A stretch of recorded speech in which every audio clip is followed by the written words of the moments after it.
Have you ever imagined the unthinkable, an angel of mercy turned into an agent of darkness, lurking within the walls of a hospital? Join us on a journey into the chilling heart of darkness as we delve into the life and crimes of the angel of death. Don't miss out on the thrills and chills.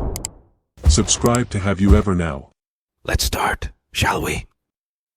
In the quiet corners of everyday life, where healing and hope find their refuge, this story unfolds, a narrative that will leave you both captivated and horrified. Welcome to the enigma of Beverly Alit, a name forever etched in infamy. It was a picturesque town in Lincolnshire, England, where life unfolded like the pages of a storybook, a quiet and unassuming place. Among its residents was a young woman named Beverly Alit. Born in 1968, Beverly grew up in an ordinary working-class family, her childhood marked by the same yearnings for attention that many of us feel. She was a girl with dreams that would later morph into something far more sinister. Nursing, her calling and the profession that promised to embody compassion and care. She found herself at Grantham and Kesteven Hospital in 1991, in the heart of the pediatric ward, a place where healing and hope intertwined. Within those hospital walls, a series of events would soon unfold, casting a chilling shadow over the lives of innocent children. The corridors, once filled with the laughter of the young, would soon bear witness to unexplained emergencies. The children, some barely a few months old, began falling critically ill under the watchful eyes of Beverly Alit. What was once a place of solace now harbored a growing sense of dread, a pattern of suffering that could no longer be ignored. On February 21, 1991, the first victim, 7-month-old Liam Taylor, was admitted to the neonatal ward to a chest infection. Alit reassured his parents and convinced them to go home for rest. Upon their return, Alit claimed that Liam had a respiratory emergency but had recovered. She volunteered for extra night duty to watch over him, and the parents stayed at the hospital. Shortly before midnight, Liam had another respiratory crisis, which initially seemed to improve. However, when Liam was left alone with Alit, his condition drastically worsened. He turned deathly pale, and red blotches appeared on his face. Alit called for an emergency resuscitation team, but alarm monitors failed to sound when he stopped breathing.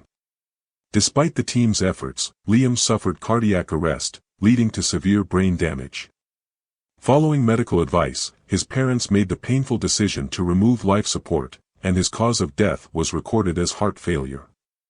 Alit was never questioned about her involvement in Liam's death. Just 2 weeks after Liam Taylor's death, Timothy Hardwick, an 11-year-old with cerebral palsy, was admitted to the same ward on March 5, 1991, following an epileptic fit. Alit assumed his care, and after a period when she was alone with him, she called the emergency resuscitation team.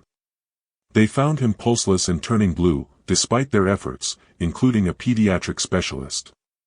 An autopsy later failed to determine the cause of death, but epilepsy was officially blamed.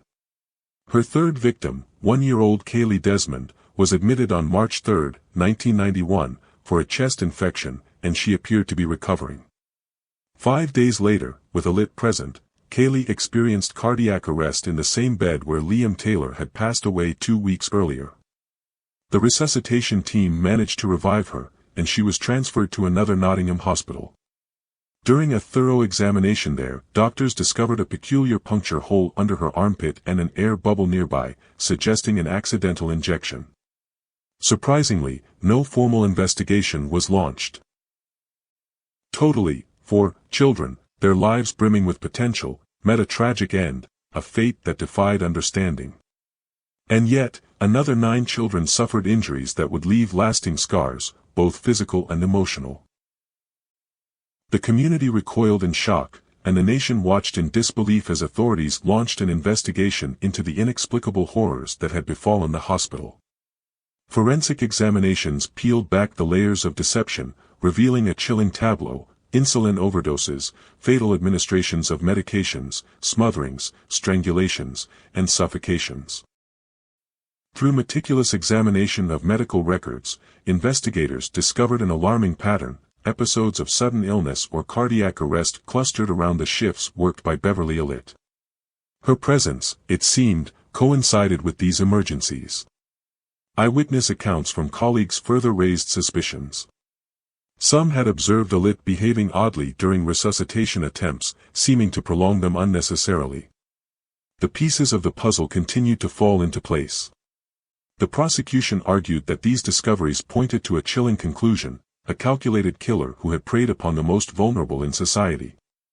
They presented a portrait of a woman who knew precisely what she was doing. In May 1993, the verdict was delivered. After a series of hearings, Alit was charged with 4 counts of murder, 11 counts of attempted murder, and 11 counts of causing grievous bodily harm with intent. She was sentenced to life in prison. As investigators sought answers, one question loomed larger than all others: why? What drove Beverly Alit to commit such monstrous acts against the very children she had pledged to protect? During her trial, she maintained her innocence and did not admit to harming the children under her care. However, the evidence presented during the trial, including the patterns of events and suspicious occurrences, ultimately led to her conviction.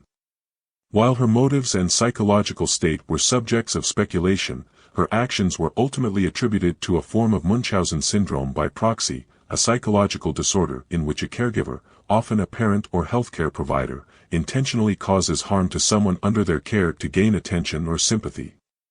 This behavior is considered a form of abuse rather than a direct result of a mental illness. There's a twist to this tale, one that defies comprehension, a twist that will challenge everything you thought you knew about this case. Beverly Alit is alive. She remains incarcerated, serving her sentence for those unspeakable crimes, in a place where darkness and shadows persist. Behind bars, she has attracted the attention of admirers, some of whom have corresponded with her, expressing sympathy and even romantic interest. Yes, you heard it correctly. Beverly Alit, the Angel of Death, known for her terrible crimes, has gained a strange kind of fame that goes beyond the horror of her actions. But as we conclude the disturbing tale of Beverly Alit, we are left with a lingering question.